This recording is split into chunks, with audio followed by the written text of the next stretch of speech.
Pakistan, hi hi. Pakistan, hi hi. Pakistan, go back. Bharat Sarkar Zindabad. Bharat Sarkar Zindabad. Bande.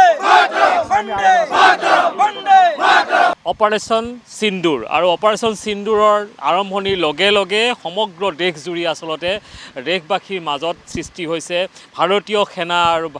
চৰকাৰৰ এই পদক্ষেপৰ সমৰ্থনত চাৰিওফালে সকলো ৰাইজ ওলাই আহিছে আৰু বিশেষকৈ পেহেলগামত যিসকল আমাৰ ভাত ভগ্নীসকলৰ যি সেন্দুৰ মোচা গ'ল সেই সেন্দুৰৰ যি সেন্দুৰ মোচা গ'ল সেই সেন্দুৰৰ ন্যায্যতা প্ৰদানৰ বাবে অপাৰেশ্যন সেন্দুৰ আৰম্ভ কৰিছে ভাৰতীয় সেনাই আৰু আমি দেখুৱাইছোঁ এয়া ৰাইজ মৰিগাঁৱত ওলাই আহিছে শ'লমাৰী অঞ্চলত তিৰংগা হাতত লৈ ওলাই আহিছে আৰু ক'ব লাগিব যে পুৱতি নিশাৰ পৰা যি অপাৰেশ্যন সিন্দুৰ আৰম্ভ হৈছে তাৰ লগে লগে আচলতে ভাৰতীয় সেনাৰ যি শৌৰ্য বীৰ্য পৰাক্ৰম সেই পৰাক্ৰমৰ সমৰ্থনত আৰু পেহেলগাম কাণ্ডৰ যি নাৰকীয় ঘটনা সেই ঘটনাত যিসকলে নিজৰ শিৰৰ সেন্দুৰ হেৰুৱালে সেইসকলৰ সমৰ্থনত ওলাই আহিছে কি ক'ব হয় সমগ্ৰ ভাৰতবৰ্ষৰ জনসাধাৰণে আজি অত্যন্ত ফূৰ্তি কৰিছে কাৰণ চাওক আজি কিছুদিন পূৰ্বে পেহেলগামত যিটো বৰ্বৰ ঘটনা পাকিস্তানে সংঘটিত কৰিছিল সেই ঘটনাটোত আমাৰ ভাৰতবৰ্ষৰ 28জনকৈ পৰ্যটক যিহেতু তাত নিহত হৈছিলে আৰু তেওঁলোকৰ এই মহিলাসকলৰ শিৰৰ সেন্দুৰৰ প্ৰতি লক্ষ্য ৰাখি সেন্দুৰৰ মূল্যৰ প্ৰতি গুৰুত্ব ৰাখি ভাৰতৰ কেন্দ্ৰীয় চৰকাৰে সেন্দুৰ কাঢ়ি লৈছিল সেন্দুৰ কাঢ়ি লৈছে তেওঁলোকে এটা পৰিয়ালক তেওঁলোকে যিখিনি অত্যাচাৰ আমাৰ হিন্দুসকলক যিটো তেওঁলোকে ধৰ্ম পৰিচয় সুধি যিখিনি হত্যা কৰিলে তাৰ প্ৰতিবাদত ইতিমধ্যে ভাৰত চৰকাৰে একশ্যন লৈছে আপোনালোকে সকলোৱে জানে যোৱাকালি 9টা স্থানত পাকিস্তানত তেওঁলোকে মিছাইল আক্ৰমণ কৰিছে অপাৰেশ্যন সিন্দুৰ হয় আৰু আমি সকলো বিশ্ববাসীয়ে জানো যে পাকিস্তান হৈছে সন্ত্ৰাসবাদীক পুহি ৰখা এখন ৰাষ্ট্ৰ আৰু আমি ভাৰতবৰ্ষ আমি ধৰ্ম নিৰপেক্ষ দেশ হিচাপে বহুতবাৰ আমি কষ্ট ত্যাগ স্বীকাৰ কৰিছোঁ আৰু পেহেলগামৰ ঘটনাটোত কিন্তু আমি কোনো ভাৰতবৰ্ষৰ সৰ্বসাধাৰণ জনসাধাৰণে থাকিব পৰা নাই অন্তৰত এটা আঘাত লৈ আমিও জীয়াই আছোঁ গতিকে যোৱাকালি ঘটনাটোত আমি সমগ্ৰ ভাৰতবৰ্ষৰ লগতে আমি অসমতো মৰিগাঁও জিলাতো আমি অতি আনন্দ কৰিছোঁ ফূৰ্তি কৰিছোঁ পাকিস্তানক এই নিষেধ কৰি পেলাব লাগে পাকিস্তানৰ বৰ্বৰ প্ৰত্যুত্তৰ দিব লাগে অপাৰেশ্যন সিন্দুৰ ছাকচেছ হওক আমি ভাৰতবৰ্ষৰ জনসাধাৰণে আমি কামনা কৰি আছোঁ তাকে কি ক'ব অপাৰেশ্যন সিন্দুৰ আচলতে সেন্দুৰ হেৰাই গৈছিলে আমাৰ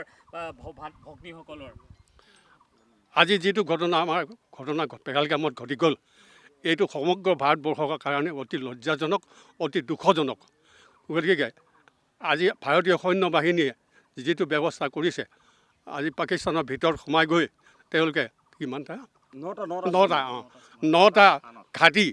দখল কৰিবলৈ সক্ষম হৈছে তাৰ কাৰণে আমি ভাৰতবৰ্ষৰ মানুহখিনি গৌৰৱান্বিত আৰু ক'বলৈ গ'লে সেন্দুৰ মোচা গৈছিলে আমাৰ ভগ্নী মাতৃসকলৰ সেই আমাৰ পৰ্যটকসকলৰ যিসকল পৰ্যটক আছিলে তেওঁলোকক হত্যা কৰাৰ ফলত তেওঁলোকৰ হাজাৰ হাজাৰ ভগ্নী মাতৃসকলৰ শিৰৰ সেন্দুৰ মোচা গৈছিল তাৰ প্ৰতিবাদতেই আজি এইটো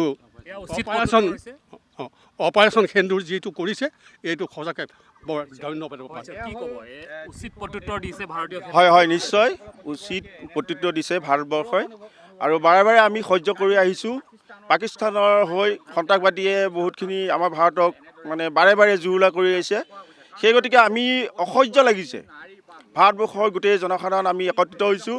গতিকে আমি পেহেলগামৰ কাণ্ডক পাকিস্তানক উগ্ৰপন্থীক আমি ধিক্কাৰ দিছোঁ সেয়েহে আমি নিন্দা কৰিছোঁ সেয়েহে আমি একেলগে থিয় হৈছোঁ আজি এই বিজয় উৎসৱটো পালন কৰিছোঁ ভাৰত মাতা কি ভাৰত মাতা কি বন্দে বন্দে বন্দে ভাৰত মাতা কি ভাৰত মাতা কি Pakistan go back Pakistan go back Pakistan go back Bharat চৰকাৰ জিন্দাবাদ বন্দে বন্দে বন্দে এয়া আচলতে দেশবাসীৰ ক্ষোভ কাশ্মীৰৰ পৰা কন্যাকুমাৰীলৈ শ্ৰীনগৰৰ পৰা চেন্নাইলৈকে সকলোতে আচলতে একেধৰণৰ প্ৰতিবাদ অসমতো বিয়পি পৰিছে আৰু যি ভাৰতীয় সেনাই অপাৰেশ্যন সিন্দুৰ আৰম্ভ কৰিছে এই সেন্দুৰ আচলতে আমাৰ মাতৃ ভগ্নীৰ যি সেন্দুৰ সেই সেন্দুৰ মোচা গৈছিলে সেই সেন্দুৰৰ মোচা যোৱাৰ যি প্ৰতিশোধ সেই প্ৰতিশোধ ইতিমধ্যে আৰম্ভ হৈছে কি ক'ব হয় এইটো আমাৰ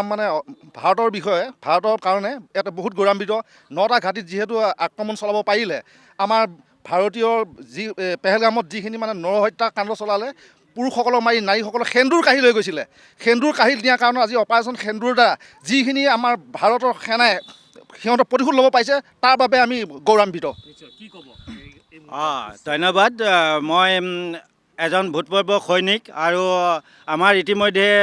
গাইডলাইনছ আমাৰ মাজলৈও আহিছে, আমাকো তেওঁলোকে ৰেডি থাকিব। এগৰাকী প্ৰাক্তন সৈনিক তেওঁ ওলাই আহিছে পুৱাতে শুনি পেলাই, কি ক'ব এই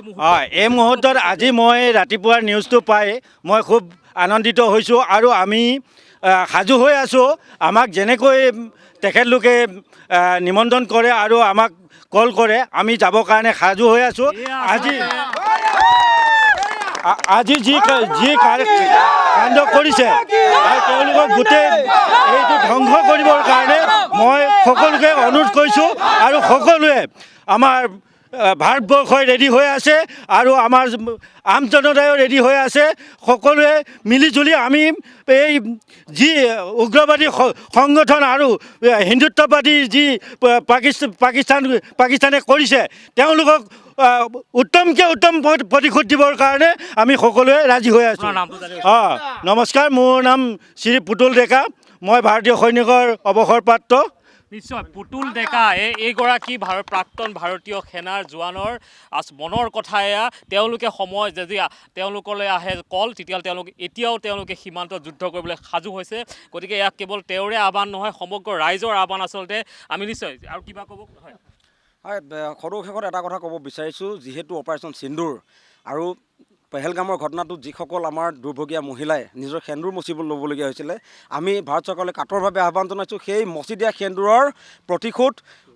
মানে তেওঁলোকে ল'বই লাগিব আৰু আমি ভাৰতবৰ্ষৰ জনসাধাৰণে তেখেতসকলক সম্পূৰ্ণ সহায় সহযোগ কৰিম। আমাৰ মচি দিয়া সেন্দুৰৰ বিনিময়ত তেওঁলোকে প্ৰতিশোধ ল'বই লাগিব।